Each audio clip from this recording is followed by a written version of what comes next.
दोस्तों नमस्कार। हम फिर हाजिर है द सरकारीकरण चैनल पे और आज हमारी बातचीत का विषय होगा देश में बढ़ती हुई बेरोजगारी, महंगाई, लोगों में हताशा निराशा, बढ़ती हुई आत्महत्याएं, इनके कारण और इसके समाधान।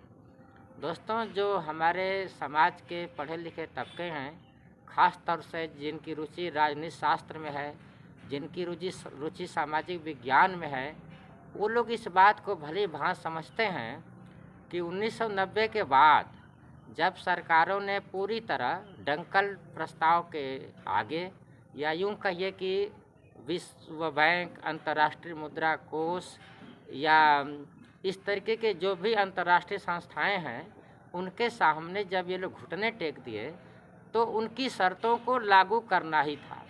ये कर्ज मांगने वहाँ आए दिन जाते रहते हैं, अपने देश में निवेश के नाम पर पूंजीपतियों की शर्तों को आंख मूंद के मान लेते हैं, और जब उनकी शर्तें मान लेते हैं तो अपनी आर्थिक नीतियों को वो उसी तरीके से लागू करते हैं जैसे कि वो चाहते हैं। जैसे कि किसी आदमी का गुलाम कुत्ता पूंछ हिलाता रहता है, उसी तरीके से हमारे जो सत्तारूढ़ पार्टियां होती हैं और जो विपक्ष में रहते हैं, वो देर सवेर उनकी बातों को लागू कर देते हैं।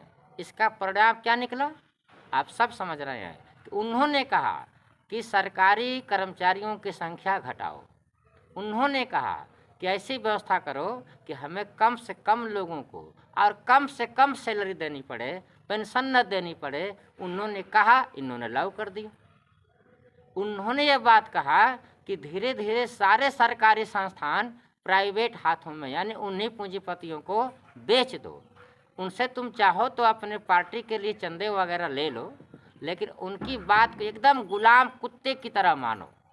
अगर उनकी बात नहीं मानेंगे तो इनको वो बड़े बड़े चंदे नहीं देंगे, सड़क वगैरह बनाने के नाम के लिए कर्जे नहीं देंगे। ऐसा नहीं है कि घाटे में रहते हैं, घाटे में तो आम जनता रहती है। ये तो उनसे कर्जा लेते हैं विकास के नाम पर। पहले तो उसका 50% के आसपास अपने ही कमीशन के तौर पे खा डालते हैं, और जो बचते हैं उसको छोटे ठेकेदार खा जाते हैं। अब खराब सड़कें, खराब संस्थान और खराब चीज़ें बनेंगी और निजीकरण के तहत सब होंगी। तो जब सरकारी चीज़ें ख़त्म हो जाएंगी तो वैकेंसियाँ नहीं निकलेंगी। वैकेंसियाँ नहीं निकलेंगी तो जो विद्यार्थी नौकरी पाने के मकसद से पढ़ाई कर रहे हैं, महंगी कोचिंग संस्थाओं में जाकर दिन रात अपनी हाड़ तोड़ मेहनत कर रहे हैं, अब उनके लिए चांसेस नहीं हैं। कम से कम सीटें बची हैं और अधिक से अधिक उम्मीदवार आ रहे हैं। तो निजीकरण, उदारीकरण, वैश्वीकरण का ये परिणाम निकला कि पूरे देश में बहुत तेज़ी से महंगाई बढ़ी, बहुत तेज़ी से बेरोजगारी बढ़ी, आत्महत्याएं बढ़ी और इसी तरह की और चीज़ें बढ़ी। अब हम उसका परिणाम पूरी तरह भुगत रहे हैं। पहले श्रीलंका तबाह हुआ, अब हमारा पड़ोस का पाकिस्तान तबाह हो रहा है। अगला नंबर कौन जाने कि भारत का भी आ जाएगा।